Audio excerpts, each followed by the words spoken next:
Hello friends. जी हाँ friends, thumbnail में आपने बिल्कुल सही पढ़ा है। 3 साल तक कितना भी प्रॉफिट हो आपको कोई टैक्स पे नहीं करना पड़ता है अगर आपकी है कंपनी या एलएलपी। अब ये बेनिफिट किसको मिलता है, कब, क्या क्या उसका क्राइटेरिया है, ये सारी चीज़ें आज हम लोग डिस्कस करेंगे। हमने कुछ महीने पहले डिस्कस किया था स्टार्टअप इंडिया स्कीम के बारे में। वहाँ पर हमने डिटेल में डिस्कस किया था कि स्टार्टअप इंडिया स्कीम क्या होती है, कैसे उसमें रजिस्ट्रेशन करवाना है, क्या क्या डॉक्यूमेंट्स होते हैं, क्या क्या प्रोसेस होती हैं। ये सारी चीज़ें हमने वहाँ पर डिस्कस करी हुई हैं। अगर आपने वो वीडियो नहीं देखा है तो लिंक डिस्क्रिप्शन में है, आप वो वीडियो देख सकते हैं। आज हम बात करेंगे अगर कोई कंपनी या फर्म या एलएलपी स्टार्टअप इंडिया में रजिस्टर्ड हो जाती है तो उसके बेनिफिट क्या है, और जो इसमें सबसे बड़ा बेनिफिट है वो है 3 साल तक कोई भी इनकम टैक्स पे नहीं करना पड़ता है। आइए इसके बारे में डिस्कस करते हैं। सबसे पहले देखते हैं कौन कौन सी कंडीशंस हैं जिनको फुलफिल करना होता है अगर आप इस स्कीम में आना चाहते हैं। तो सबसे पहले कंपनी हो या एलएलपी या फर्म, उसको इनकॉर्पोरेट हुए, उसको बनाए हुए 10 साल ना हुए हो, मतलब 10 साल से पुरानी कंपनीज हैं उनको ये बेनिफिट नहीं मिलेगा। किसी भी साल में जो आपका टर्नओवर है वो 100 करोड़ को क्रॉस नहीं करना चाहिए। और सबसे इंपॉर्टेंट कंडीशन, कुछ नया काम कर रहा हो। मतलब सर क्या मीनिंग निकला, आपकी कंपनी या फर्म कुछ इनोवेशन पे काम कर रही हो, या फिर कोई एग्जिस्टिंग प्रोडक्ट है उसको और इम्प्रूव करने पे काम कर रही हो, या फिर कोई सोसाइटी की, समाज की किसी प्रॉब्लम को सॉल्व कर रही हो। जैसे सबसे बड़ी प्रॉब्लम है एम्प्लॉयमेंट, तो जो आपका स्टार्टअप है अगर वो लार्ज स्केल पर एम्प्लॉयमेंट जनरेट कर रहा है तो वो भी इसमें फॉल कर जाएगा। या फिर कोई बिल्कुल ही नया काम अगर आप कर रहे हो तो वो भी इसमें फॉल कर जाएगा। तो ये सबसे इंपॉर्टेंट जो है वो कंडीशन है। उसके अलावा कंपनी की जो इंकॉर्पोरेशन की जो डेट होनी चाहिए वो कब से कब तक है, 1 अप्रैल 2016 से 31 मार्च 2022। अभी ये 31 मार्च 2021 था, लेकिन अभी जो बजट हुआ था उसमें एक साल बढ़ा के इसको 31 मार्च 2022 कर दिया। ठीक है, तो अगर इस बीच आपकी कंपनी रजिस्टर्ड हुई है तो आपके पास 10 साल है, आप इस स्कीम का बेनिफिट उठा सकते हैं। तो अगर आपकी कंपनी 31 मार्च 2022 को रजिस्टर हुई है तो 10 साल, इट मींस 31 मार्च 2032 तक आप इस स्कीम का फायदा उठा सकते हैं। तो ये कंडीशंस हैं, बड़ी इंपॉर्टेंट है, इसको तो आप नोट कर लीजिए। उसके बाद बेनिफिट क्या होगा, आपके पास ऑप्शन होगा। पहले तो आपका स्टार्टअप का रजिस्ट्रेशन हो जाएगा, फिर आपको टैक्स एग्जम्पशन के लिए अप्लाई करना पड़ेगा। ठीक है, आपका एक बार अप्रूव हो जाता है, फिर आपके पास ऑप्शन होता है कि 7 ईयर्स के ब्लॉक में से कोई भी 3 साल आप जो है वो टैक्स का एग्जम्पशन क्लेम कर सकते हैं। जैसे सपोज 23-24 से स्टार्ट हुआ तो 23-24 में आपने एग्जम्पशन ले लिया, 24-25 में नहीं लिया, 25-26 में फिर ले लिया, 26-27 में नहीं लिया, 27-28 में ले लिया। अब आप चाहो तो गैप करके ले लो, कंटिन्यू ले लो, लास्ट के 3 ईयर्स ले लो, बीच के 3 ईयर्स ले लो, स्टार्टिंग के 3 ईयर्स ले लो। आपके पास 3 साल में टैक्स एग्जम्पशन क्लेम करने का ऑप्शन है आउट ऑफ 7 ईयर्स। ये कंटिन्यू भी हो सकता है और गैप के साथ भी हो सकता है ना मजेदार स्कीम, है ना मजेदार एग्जम्पशन। और हाँ, इन 7 सालों में आपका टर्नओवर भी 25 करोड़ को क्रॉस नहीं करना चाहिए, तो ही आपको बेनिफिट मिलेगा। ठीक है, तो 7 सालों में कोई भी 3 साल आप आराम से एग्जम्पशन क्लेम कर सकते हैं। यह फायदा होता है स्टार्टअप स्कीम में रजिस्ट्रेशन करने का। अच्छा सर, इसके अलावा भी बेनिफिट है, फायदे यहीं पे खत्म नहीं हो रहे हैं, आगे और भी हैं।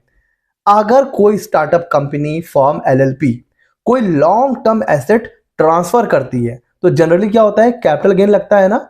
बट अगर आप इस स्कीम में रजिस्टर हैं तो 50 लाख तक आपका जो लॉन्ग टर्म कैपिटल गेन होता है वो एग्जेम्प्ट होता है।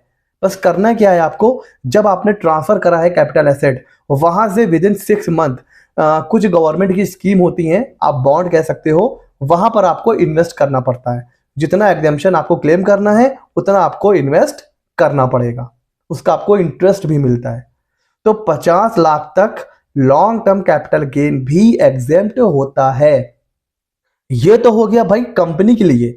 लेकिन अगर अगर एक और बेनिफिट, अगर कोई इंडिविजुअल है, कोई एचयूएफ है, वो स्टार्टअप में इन्वेस्ट करता है, तो उसका भी long term capital gain exempt हो जाता है। जैसे कोई इंडिविजुअल है, उसने कोई लॉन्ग टर्म एसेट ट्रांसफर करी, अब लॉन्ग टर्म कैपिटल गेन हुआ उसके ऊपर, तो अब अगर वो एग्जेम्पशन क्लेम करना चाहता है तो वो स्टार्टअप में भी इन्वेस्ट कर सकता है, उसके शेयर ले सकता है। लेकिन हाँ, उन शेयर्स को वो 5 साल से पहले बेच नहीं सकता। तो ये एक और बड़ा बेनिफिट है कि अगर कोई इंडिविजुअल है, एचयूएफ है, तो वो लॉन्ग टर्म अगर उसको कोई गेन हो रहा है तो वो स्टार्टअप में इन्वेस्ट करके एग्जेम्पशन ले सकता है। ये वो बेनिफिट्स हैं। अगर आपकी खुद की कंपनी है या आपका कोई क्लाइंट है, तो आप उसको ये सजेशन दे सकते हो कि भाई इस स्कीम में अपने आप को रजिस्टर करा लो।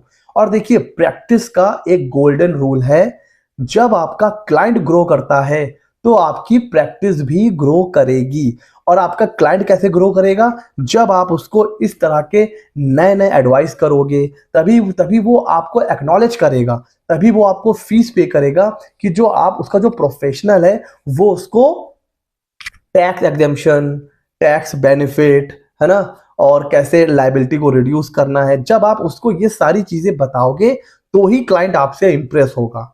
तो अगर आपके पास कोई ऐसा क्लाइंट है, जो कंपनी है, फॉर्म है, एलएलपी है, तो आप उसको स्टार्टअप इंडिया के बारे में बता के एक तो यहाँ पर आप फीस चार्ज कर सकते हो, और फिर जब आगे चलकर उसको आपको टैक्स का बेनिफिट दोगे ना, तो वहां भी फीस चार्ज कर सकते हो।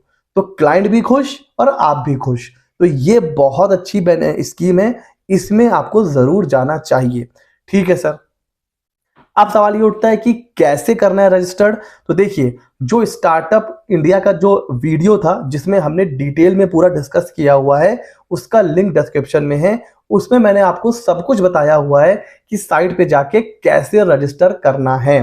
लेकिन यहां पर मैं एक बात बता दूं, स्टार्टअप इंडिया में तो आप रजिस्टर्ड हो जाओगे, लेकिन टैक्स बेनिफिट में रजिस्टर होने के लिए कुछ बहुत ही इंपॉर्टेंट चीजों का ध्यान रखना पड़ता है।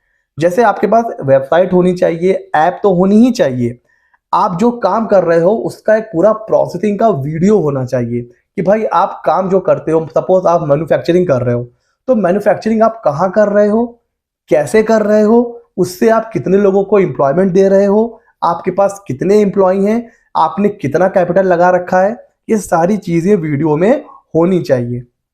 ये वीडियो आपको अपलोड करना पड़ता है। तो एक आपका यूट्यूब चैनल भी होगा, उसमें आप अपना वीडियो अपलोड करोगे और फिर उसका लिंक आपको देना पड़ता है। फिर आपकी एप्लीकेशन जाती है अप्रूवल के लिए, वहां से अगर अप्रूवल मिल जाता है तब आपको मिलता है टैक्स का बेनिफिट। इतना इजी नहीं होता है, आपको काफी फाइल मेंटेन करनी पड़ती है। अगर आप इंटरेस्टेड हो, अगर आप इसके बारे में और जानना चाहते हो, तो मुझे कमेंट सेक्शन में बताओ, फिर मैं कोशिश करूंगा कि मैं इसके ऊपर एक डिटेल में वीडियो बना दूं कि कैसे अप्लाई करना है।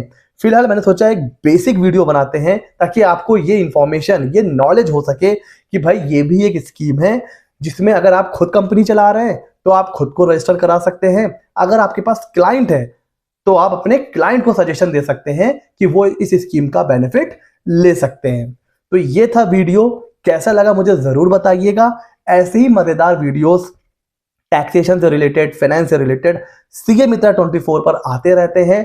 ऐसे ही मजेदार वीडियो के लिए हमारे चैनल को सब्सक्राइब कर लीजिए। मिलते हैं अगले नॉलेजेबल वीडियो में।